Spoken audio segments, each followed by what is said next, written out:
Hello friends, welcome to अड्डा 24। Friends, आज की हम इस वीडियो में 3 मार्च 2022 के जितने भी इम्पोर्टेंट करंट अफेयर क्वेश्चंस हैं उन्हें हम इस वीडियो में डिस्कस करेंगे। तो आइए शुरू करते हैं।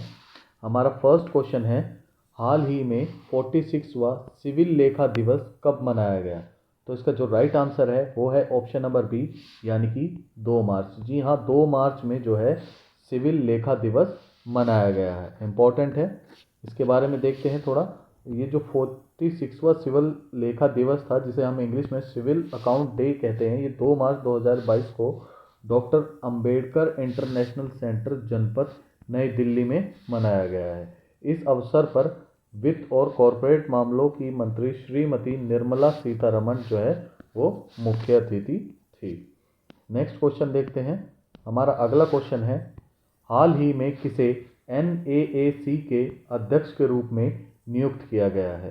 तो इसका राइट आंसर है प्रोफेसर भूषण पटवर्धन। जी हाँ, ऑप्शन जो ए है वो करेक्ट है। प्रोफेसर भूषण पटवर्धन को जो है NAAC का नया अध्यक्ष जो है नियुक्त किया गया है। अगर हम इनके बारे में जानें तो विश्वविद्यालय अनुदान आयोग यानी कि यूनिवर्सिटी ग्रांट्स कमीशन यानी कि UGC ने शिक्षाविद और अनुसंधान वैज्ञानिक प्रोफेसर भूषण पटवर्धन को है जो राष्ट्रीय मूल्यांकन और प्रत्यायन परिषद यानी कि NAAC national assessment and accreditation council का जो है बेंगलुरु की कार्यकारी समिति का अध्यक्ष नियुक्त किया है। और प्रोफेसर जगदीश कुमार के UGC के अध्यक्ष के रूप में नियुक्त होने के बाद यह पद खाली था।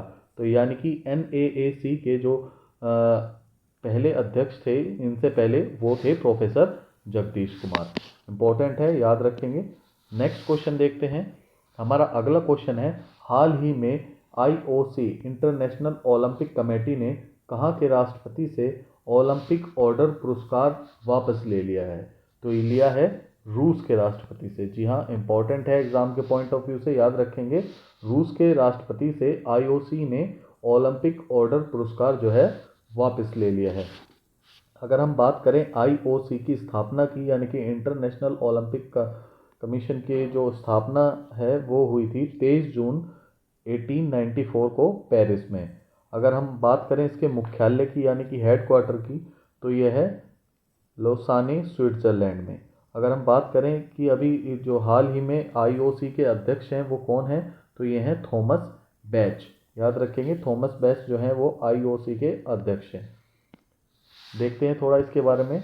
अंतर्राष्ट्रीय ओलंपिक समिति ने यूक्रेन पर आक्रमण के जवाब में रूसी राष्ट्रपति व्लादिमीर पुतिन से ओलंपिक ऑर्डर पुरस्कार छीन लिया है। अंतर्राष्ट्रीय ओलंपिक समिति ने खेल संघों और आयोजकों से यूक्रेन पर रूस के आक्रमण के बाद रूसी और बेलारूसी एथलीटों और अधिकारियों को अंतर्राष्ट्रीय आयोजनों से बाहर करने का भी आग्रह किया है। तो इम्पोर्टेंट है, याद रखेंगे इस क्वेश्चन को। आगे देखते हैं। अगले महीने विश्व कप के प्ले ऑफ में रूस की भागीदारी भी संदेह में है, क्योंकि फीफा ने उन्हें तटस्थ क्षेत्र पर खेलने की अनुमति देने की योजना को प्रतिद्वंदियों द्वारा अस्वीकार्य के रूप में खारिज कर दिया था। IOC ने पिछले हफ्ते सभी अंतर्राष्ट्रीय खेल महासंघों से रूस में आगामी कार्यक्रमों को रद्द करने का आग्रह किया है। तो ये भी इम्पोर्टेंट है।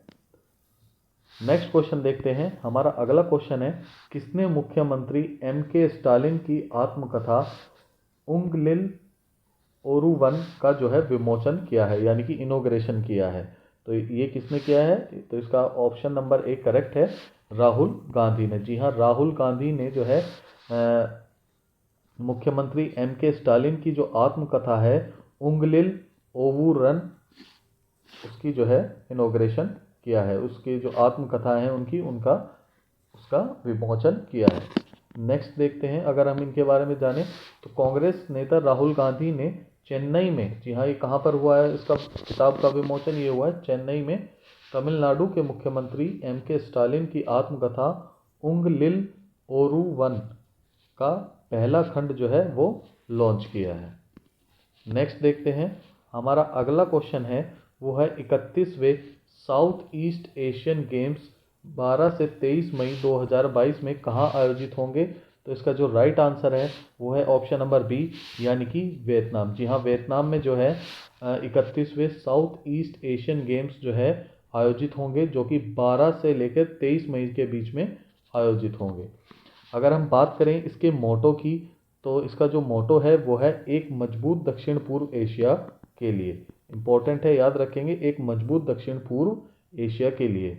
अगर हम बात करें 2023 का जो आयोजन है वो कहाँ पर होगा? वो होगा कंबोडिया में। एग्ज़ाम में पूछा जा सकता है कि 2023 के जो साउथ ईस्ट एशियन गेम्स हैं वो कहाँ पर आयोजित होंगे? तो ये होंगे कंबोडिया में। याद रखेंगे 2022 के कहाँ होंगे? वियतनाम में। और 2023 के जो गेम्स हैं वो होंगे कंबोडिया में। 31वें दक्षिण पूर्व एशियाई खेल 12 से 23 मई 2022 में वियतनाम में आयोजित होंगे। यह दक्षिण पूर्व एशिया का सबसे बड़ा खेल आयोजन है और एक द्विवार्षिक आयोजन है, यानी कि हर 2 साल में एक बार होता है। ये द्विवार्षिक आयोजन है। यह कार्यक्रम मूल रूप से नवंबर 2021 में होने वाला था, लेकिन इसे कोविड महामारी के कारण स्थगित किया गया था।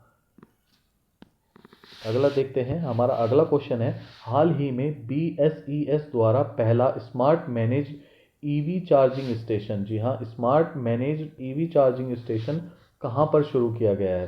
तो इसका राइट आंसर है ऑप्शन नंबर सी, यानी कि दिल्ली में। जी हाँ, दिल्ली में जो है BSES द्वारा पहला smart managed EV charging station शुरू किया गया है, और जो कि रिलायंस इंफ्रास्ट्रक्चर की सहायक company SES Yamuna power limited ने नई दिल्ली में भारत का पहला smart managed EV charging station जो है शुरू किया है। नेक्स्ट देखते हैं। हमारा अगला क्वेश्चन है, बैंक ऑफ महाराष्ट्र ने कहाँ पर प्रोजेक्ट बैंक सखी लॉन्च किया है? तो इम्पोर्टेंट है, अभी हाल ही में लॉन्च हुआ है। तो ये हुआ है हमारा ओडिशा में। जी हाँ, इम्पोर्टेंट है, एग्जाम के पॉइंट ऑफ व्यू से याद रखेंगे कि प्रोजेक्ट बैंक सखी जो है वो कहाँ पर लॉन्च हुआ है? ये ओडिशा में लॉन्च हुआ है। और किस बैंक के द्वारा किया गया है लॉन्च? तो ये किया गया है बैंक ऑफ महाराष्ट्र के द्वारा। जी हाँ, बैंक ऑफ महाराष्ट्र के द्वारा प्रोजेक्ट बैंक सखी जो है लॉन्च किया गया है। अगर हम बात करें बैंक ऑफ महाराष्ट्र की स्थापना की, तो ये हुई थी 1935 में। इम्पोर्टेंट है, याद रखेंगे, 1935 में बैंक ऑफ महाराष्ट्र की स्थापना हुई थी। अगर हम बात करें इसके हेडक्वार्टर की बैंक ऑफ महाराष्ट्र के, तो ये पुणे में है। और अगर हम बात करें बैंक ऑफ महाराष्ट्र के CEO की, तो ये हैं AS राजीव। इम्पोर्टेंट है, तीनों फैक्ट एग्जाम से रिलेटेड और बैंक ऑफ महाराष्ट्र से रिलेटेड, तो याद रखेंगे। आगे देखते हैं कि सार्वजनिक क्षेत्र में ऋणदाता बैंक ऑफ महाराष्ट्र ने ऑनलाइन बैंक खाता खोलने के लिए महाग्राम और Sunivesh India Finance Services Private Limited के सहयोग से ओडिशा में प्रोजेक्ट बैंक सखी जो है शुरू करने की घोषणा की है।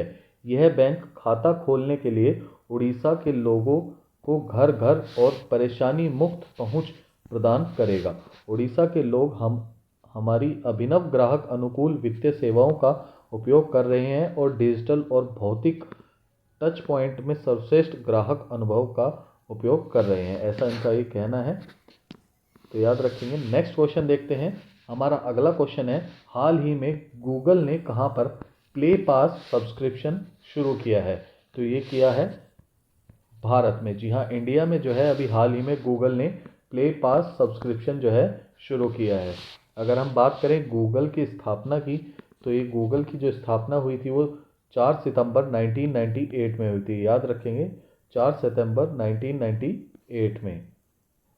और अगर हम बात करें गूगल के मुख्यालय की, यानी कि हेडक्वार्टर की, तो ये कैलिफोर्निया US में है। याद रखेंगे, इसका हेडक्वार्टर कैलिफोर्निया US में है। अगर हम पूछे जाए हमसे कि गूगल के CEO कौन है, जो कि वनडे एग्जाम्स में कई बार पूछा जा चुका है, तो इसका राइट आंसर होगा सुंदर पिचाई। जी हाँ, सुंदर पिचाई जो है वो गूगल के वर्तमान CEO हैं। इंपॉर्टेंट है एग्जाम के पॉइंट ऑफ व्यू से।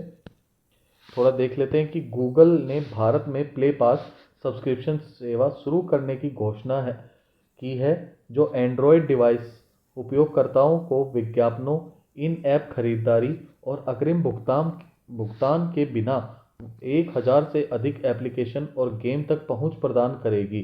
गूगल ने एक बयान में कहा है कि प्ले पास, जो कि वर्तमान में 90 देशों में उपलब्ध है और 59 देशों के डेवलपर्स से 41 श्रेणियों में 1000 प्लस शीर्षकों का एक उच्च गुणवत्ता और क्यूरेटेड संग्रह पेश करेगा। तो नेक्स्ट देखते हैं। हमारा अगला क्वेश्चन है, भारत और किस देश ने बाईलेटरल स्वैप अरेंजमेंट यानी कि BSA का नवीनीकरण किया है?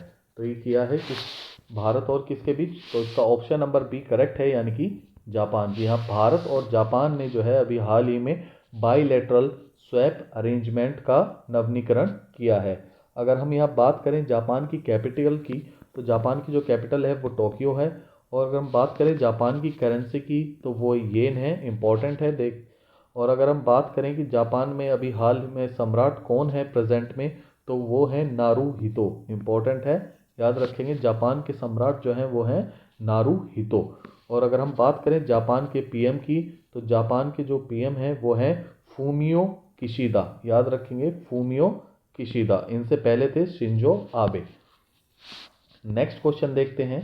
हमारा अगला क्वेश्चन है, हाल ही में विश्व नागरिक सुरक्षा दिवस कब मनाया गया है? इंपॉर्टेंट क्वेश्चन है एग्जाम के पॉइंट ऑफ व्यू से कि विश्व नागरिक सुरक्षा दिवस कब मनाया गया है।